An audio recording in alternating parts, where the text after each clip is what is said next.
Shalom, Nawathan, Kal Halalim, Wahawadla, Abanawa, Yahweh, Bahasham Yahushai, Bahasham, Rechaha Kodash.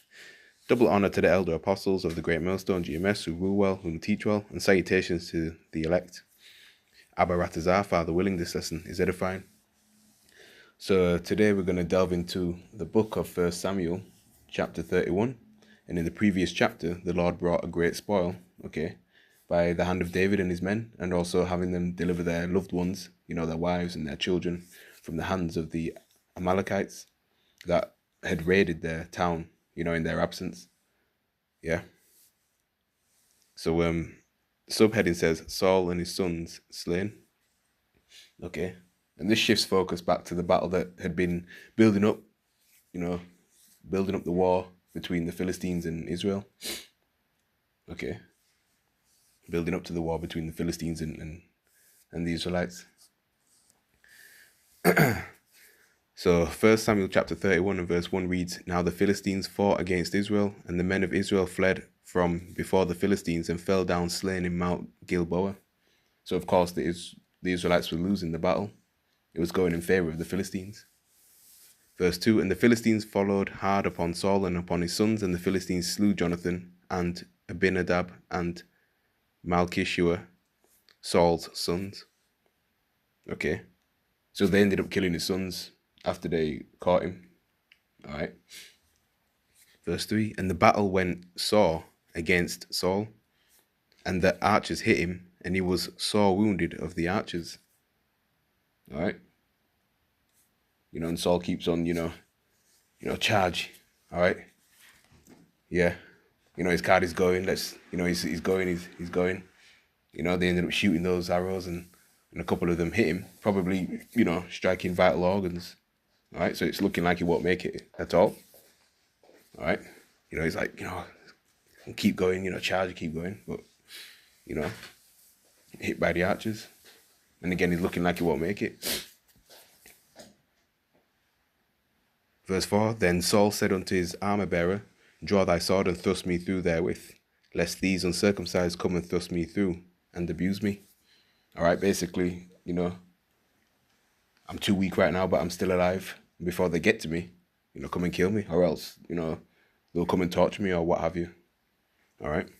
But his armor-bearer would not, for he was sore afraid. Therefore Saul took a sword and fell upon it. Okay. Verse 5, And when his armor-bearer saw that Saul was dead, he fell likewise upon his sword and died with him. So at this point, Saul is dead. Jonathan is dead. Abinadab is dead. Kishua is dead. All right. So Saul died, and his 3 sons, and his armor-bearer, and all his men, that same day together.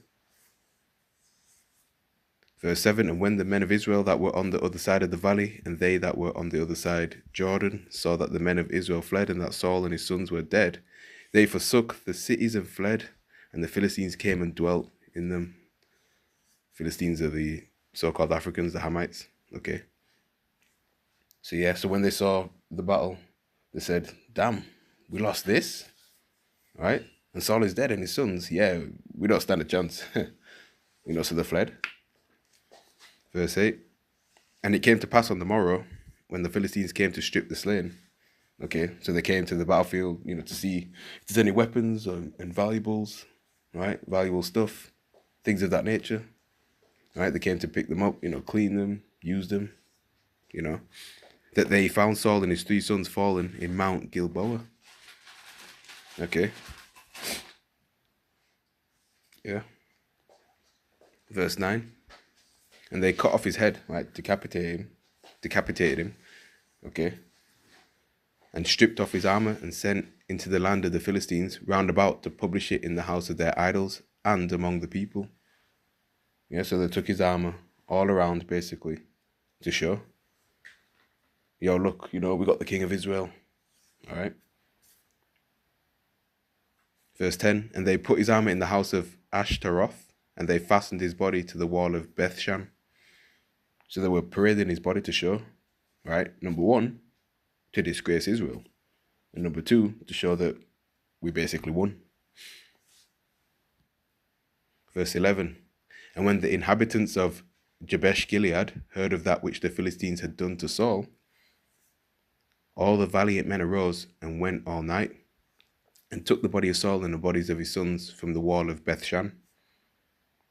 Yeah, because, that was a disgrace. That was an honorable death, especially being royalty, okay, at this point.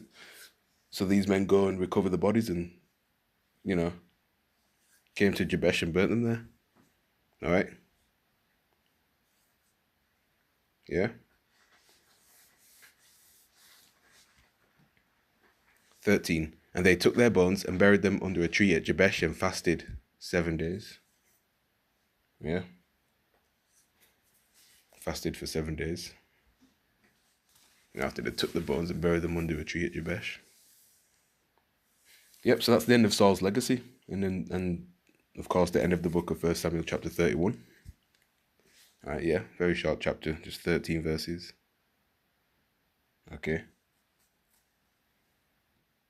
So, Lord willing, this lesson was edifying. With that, I'm going to say shalom.